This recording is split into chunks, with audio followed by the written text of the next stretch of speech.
Hoy te traemos un vídeo que te va a volar la cabeza. Dutasteride tiene sus luces y sus sombras y te las vamos a desvelar todas. Es uno de los fármacos más eficaces para el tratamiento de la alopecia androgenética y veremos también las tres formas principales de aplicación: la vía oral, la mesoterapia y otra que seguramente que no conoces, y es...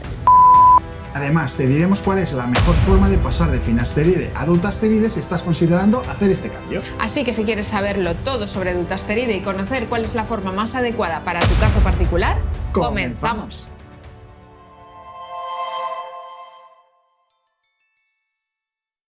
Dutasteride es un fármaco de la familia de los inhibidores de la 5-alfa reductasa que se desarrolló inicialmente para el tratamiento de la próstata.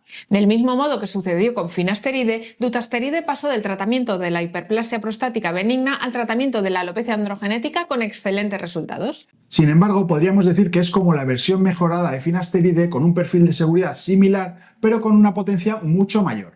Si te gusta el mundo del pelo, ya sabrás que la alopecia androgenética es una enfermedad común, de herencia multifactorial y que se caracteriza por la miniaturización progresiva de los pelos. En los hombres se suele ver como una reducción progresiva de la densidad del pelo en las entradas que avanza hacia la línea media, afectando a veces a la coronilla y a veces no.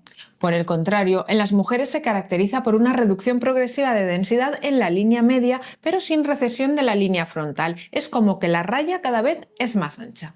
La causa de esta miniaturización radica en que la 5-alfa reductasa convierte la testosterona en dihidrotestosterona, que se une al receptor de los andrógenos, inhibiendo así la vía de señalización Wnt-beta-catenina y reduciendo el papel de las células de la papila dérmica en la inducción y el mantenimiento del crecimiento capilar. Con el tiempo, los folículos pilosos genéticamente susceptibles se van miniaturizando y los pelos gruesos que crecen a partir de ellos son reemplazados por pelos vellosos. Al mismo tiempo, la dinámica del ciclo capilar cambia. La duración de la fase anágena o de crecimiento disminuye progresivamente, mientras que la fase telógena o de reposo se prolonga. La duración de la fase anágena, que es la fase de crecimiento del pelo, determina la longitud que va a tener el pelo, por lo que en el caso de la alopecia androgenética, los pelos en fase anágena se vuelven cada vez más cortos, empeorando así la calvicie. Actualmente solo hay dos fármacos aprobados para el tratamiento de la alopecia androgenética por la FDA, y son el minoxidil tópico y la finasterida oral.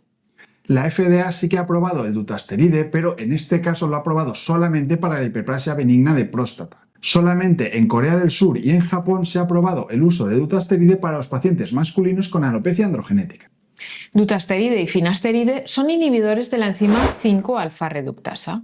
Finasteride inhibe selectivamente la enzima 5-alfa reductasa tipo 2, mientras que dutasteride inhibe tanto la tipo 1 como la tipo 2. Y hay un estudio que midió la concentración del medicamento y de la dihidrotestosterona en el pelo, encontrando que finasteride y el dutasteride reducían los niveles de esta dihidrotestosterona en el cabello aproximadamente en un 64% para finasterida y en un 92% para dutasterida. Por lo tanto, para los pacientes con alopecia androgenética que no responden bien a finasteride, el dutasteride podría ser mejor opción. En cuanto a las formas de presentación y de aplicación de dutasterida, fundamentalmente tenemos tres vías por las que podemos utilizarlo. Una es la vía oral, es decir, con cápsulas o con comprimidos que nos tomamos por la boca. La segunda vía sería con mesoterapia o microneedling, es decir, con unos pinchacitos en cuero cabelludo. Y la tercera sería la vía tópica, y esto es en forma de solución aplicada directamente en el cuero cabelludo. Pues empecemos por la vía oral, ya que es posiblemente la vía más conocida y la más eficaz, aunque también es la que puede presentar más efectos secundarios. Pues antes que nada vamos a comentar algunos datos muy curiosos sobre dutasterida. El primero de ellos es que a una dosis de 0,5 miligramos al día reduce los niveles de dihidrotestosterona en el suero aproximadamente en un 92%, mientras que finasteride a 5 miligramos al día, que es 5 veces mayor a la dosis recomendada para la alopecia, reduce la dihidrotestosterona en suero aproximadamente en un 73%. Entonces estás diciendo que dutasteride es más potente que finasteride, incluso cuando de finasteride damos 5 veces más que las dosis recomendadas. Así es, David. Impresionante. El segundo dato es que después de tomar una cápsula blanda de 0,5 miligramos, la concentración máxima en sangre de finasteride se alcanza entre la primera y la tercera horas, y la biodisponibilidad absoluta en adultos sanos es de aproximadamente el 60%. A continuación, el dutasteride se distribuye ampliamente por todo el cuerpo a través de la sangre. Y finalmente se metaboliza fundamentalmente en el hígado y se elimina por las heces. Debido a su larga vida media, el dutasteride sigue siendo detectable en el suero durante 4 o 6 semanas después de la interrupción del tratamiento. Su vida media de eliminación es de aproximadamente 5 semanas. Y es por este motivo que los hombres que toman dutasteride no tienen que donar sangre, no tienen que donar semen o no tienen que dejar embarazada a ninguna mujer al menos hasta 6 meses después de haber interrumpido el fármaco. Esto es súper importante porque no es que el dutasteride sea anticonceptivo, sino que puede dar malformaciones importantísimas en el feto. Y ya hemos comentado antes que dutasteride oral es la bomba para el tratamiento de la alopecia androgenética, pero ¿cómo de eficaz es, David? Cuéntanos más. Pues existen al menos 4 ensayos clínicos doble ciego, aleatorizados y controlados con placebo que han demostrado un aumento significativo en el recuento capilar. Todos los grupos de tratamiento fueron significativamente superiores al grupo de placebo. Además, esta mejoría fue superior también al grupo con finasteride. De hecho, en un estudio con pacientes que no mejoraban con 6 meses de tratamiento con 1 miligramo de finasteride, mostró que al cambiar a 0,5 miligramos de dutasteride, la densidad y el grosor capilar aumentaron de manera significativa. Pero siempre que hablamos de dutasteride y de finasteride vía oral, siempre surgen las mismas dudas de los efectos secundarios. Así que ahora vamos a ver qué dice la ciencia al respecto. Así es, sin alarmismos, pero sin ocultar nada. Uno de los efectos sexuales que más nos preocupan a los hombres son los relacionados con la esfera sexual. Como la dihidrotestosterona desempeña un papel clave en la fisiología eréctil, su inhibición mediante finasteride o dutasteride puede provocar disfunción eréctil. La deficiencia de DHT puede provocar la muerte de las células musculares lisas en los cuerpos cavernosos del pene, aumentando el tejido conectivo y cambios estructurales que afectarían a la función eréctil. 4 ensayos clínicos aleatorizados y controlados con placebo compararon la incidencia de efectos adversos sexuales entre los grupos de tratamiento y el grupo placebo. Dichos efectos incluyeron disminución de la libido, disfunción eréctil, trastornos de la eyaculación, ginecomastia y sensibilidad mamaria. La incidencia de estos efectos en el grupo de dutasteride fue similar a la del grupo de finasterida, mientras que la del grupo placebo fue menor. En un estudio retrospectivo con 307 pacientes, solo 6,5% reportaron efectos adversos sexuales al tomar dutasteride. Otro ensayo de 48 semanas mostró que durante las primeras 24 semanas la incidencia de efectos sexuales en el grupo de dutasteride fue del 16% aproximadamente, el doble que en el grupo placebo, que fue de un 8%, pero curiosamente bajaba al 5% en la fase abierta del estudio, menos que en el grupo placebo. O sea que en el grupo placebo tenían más efectos secundarios que en el grupo tratado. Así es, David. Curioso. Por último, un ensayo clínico con 99 hombres sanos mostró que a las 26 semanas el conteo espermático total disminuyó un 28,6% con dutasteride y un 34,3% con finasteride. Sin embargo, estos efectos fueron reversibles tras la suspensión del tratamiento. Otro de los efectos adversos que se ha comunicado con finasteride o con dutasteride son los relacionados con las alteraciones mentales y las alteraciones del estado de ánimo. Así es, Laura. La 5-alfa-reductasa participa en la producción de los neuroesteroides, los cuales tienen efectos antidepresivos y ansiolíticos. Se ha sugerido que los inhibidores de la enzima 5-alfa-reductasa podrían reducir la producción de estos compuestos, lo que podría afectar al estado de ánimo. En un estudio de 52 semanas con 120 pacientes tratados con dutasteride, se registraron casos de ideación autolítica y síntomas depresivos.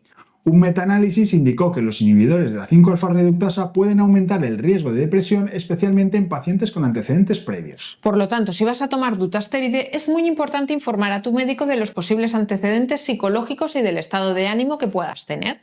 También se han comunicado otros efectos adversos con algún caso aislado a nivel mundial, pero mucho menos frecuentes. Así, la inhibición de la dihidrotestosterona podría estar asociada con enfermedad hepática grasa no alcohólica. Podría estar asociada con resistencia a la insulina, con diabetes tipo 2, con ojo seco y con disfunción renal. Por lo tanto, como vemos, aunque dutasteride es un medicamento seguro y eficaz para el tratamiento de la alopecia androgenética, no está exento de potenciales complicaciones, por lo que se están buscando alternativas. De este modo, se está intentando evitar sus efectos adversos a nivel sistémico mediante la aplicación local, es decir, de forma limitada al cuero cabelludo. Y existen dos formas, la mesoterapia, en la que se inyecta directamente el producto con una pequeña inyección en el cuero cabelludo, y el microneedling. En el microneedling, lo que se hace no es inyectar el producto, sino hacer unos pequeños canales artificiales con distintos utensilios, como puede ser un dermapen, y después aplicar el producto por encima para que penetre en los canales que hemos hecho previamente. Por último, está la forma de aplicación tópica, es decir, puesta como un líquido en el cuero cabelludo parecido a como se hace con minoxidil. Pues empecemos por la mesoterapia con dutasteride. Como hemos comentado otras veces, la mesoterapia es una técnica de inyección intradérmica en la que se ponen dosis muy bajitas de agentes terapéuticos dentro de la piel. Al aplicarlo de esta forma se prolonga el tiempo en el que el fármaco está en la zona tratada, permitiendo el uso de dosis menores y espaciando más las aplicaciones entre ellas. Si el fármaco dura más tiempo, evidentemente no hay que ponerlo tantas veces. 3 ensayos aleatorizados y controlados con placebo evaluaron la eficacia de la mesoterapia con dutasteride mediante la comparación de fotografías antes y después del tratamiento. Y los resultados indicaron que la mesoterapia con dutasterida es significativamente superior al placebo. En cuanto a los efectos adversos más comunes, incluyeron dolor en la zona de inyección, cefalea y sensación de tensión en el cuero cabelludo. Entre los efectos adversos poco frecuentes se han reportado edema frontal, dermatitis de contacto tipo angioedema y alopecia no cicatricial. En un ensayo controlado con 90 hombres no se reportaron efectos adversos sexuales, pero los análisis de semen en el grupo tratado mostraron una disminución en el volumen seminal, la concentración de los espermatozoides y su viabilidad. Y aunque estos cambios no fueron estadísticamente significativos, sugiere que la absorción sistémica de dutasteride tras una mesoterapia es posible y podría afectar a la espermatogénesis. Por lo tanto, aunque estemos haciendo el tratamiento con dutasteride en mesoterapia, habría que evitar también, como hemos dicho antes, tener embarazos, donar sangre o donar semen mientras se realiza este tratamiento. Una forma algo diferente de aplicar el dutasteride en el cuero cabelludo es utilizando el microneedling. Se trata de un procedimiento mínimamente invasivo que utiliza agujas finas para perforar la capa córnea de la piel. De esta forma, hacemos un daño controlado que estimula la formación de colágeno, la neovascularización y la producción de factores de crecimiento en la zona tratada. Así es. Un estudio aleatorizado y controlado con placebo realizado durante 20 semanas en 34 hombres con alopecia androgenética comparó la eficacia del microneedling con una solución tópica de dutasteride al 0,01% frente al microneedling con solución salina. En la evaluación fotográfica global, el 52,9% de los hombres tratados con dutasteride mostró una mejoría significativa en comparación con un 17,6% en el grupo de la solución salina. Los efectos adversos más comunes fueron eritema y sensibilidad en el cuero cabelludo con una duración máxima de 36 horas. Estos efectos afectaron al 88% de los pacientes en el grupo de microneedling con una solución salina y al 84% en el grupo de microneedling con dutasteride. Dicho de otra forma, el efecto negativo se debía más a las agujas que a la dutasterida. Por último, un tema muy controvertido es el uso de dutasteride tópico, es decir, puesto directamente en el cuero cabelludo sin microneedling y sin agujitas. El dutasteride es una molécula altamente lipofílica y de escasa solubilidad en agua, lo que dificulta su uso en formulaciones tópicas convencionales para cuero cabelludo. Por este motivo se han buscado algunos sistemas que faciliten la penetración del dutasteride y así aparecen los liposomas y las nanopartículas. Los liposomas utilizan vesículas de membranas fosfolipídicas y ofrecen una buena biocompatibilidad, capacidad de direccionamiento y efectos prolongados, mejorando la estabilidad del fármaco y reduciendo su toxicidad. Por otra parte, los sistemas de nanopartículas permiten encapsular el fármaco en soluciones acuosas, facilitando así su administración. En un vídeo previo ya hablamos de dutasteride tópico y te comentábamos que había un ensayo clínico en marcha sobre esta forma de aplicación. Muchos espectadores nos han preguntado por este estudio, si ya se había concluido y si ya teníamos resultados, pero sorprendentemente, no sabemos muy bien por qué, en el momento de grabar este vídeo todavía no hay resultados. Existe otro ensayo clínico en fase 2 liderado por el doctor Óscar Muñoz aquí en España, en el que se compara la aplicación de 1 mililitro de solución de dutasteride frente a un placebo. El ensayo ya se ha concluido, pero todavía no se han publicado los resultados, así que tendremos que estar muy atentos. Y finalmente, como te habíamos prometido, vamos a hablar de algo en lo que muchos estarán interesados, es decir, cómo pasar de finasteride a dutasteride. Cuando hemos hablado de minoxidil, hemos comentado que en ocasiones si queremos pasar de minoxidil tópico a minoxidil en pastilla, conviene hacerlo de una forma gradual, con un periodo de transición en el que se combinan ambos. Así es, Laura. ¿Pero sucede lo mismo al pasar de finasteride a dutasteride? En un vídeo previo también te contábamos que el efecto de finasteride no se pierde inmediatamente, sino que está haciendo efecto durante varias semanas o incluso meses. De este modo, si se suspende el finasteride y empiezas a tomar dutasteride, este empezará a hacer efecto antes de que se pierda el efecto de finasteride. Por lo tanto, para hacer el cambio de finasterida a dutasterida no sería necesario hacer ningún periodo de transición, sino que sería suficiente con acabar el finasteride un día y al día siguiente empezar con la dutasterida. No te olvides de dejarnos un buen like si te ha gustado el vídeo, suscríbete al canal si todavía no lo has hecho y nos vemos la semana que viene en un nuevo episodio de Medicina Capilar. Hasta el próximo programa. Hasta el próximo programa.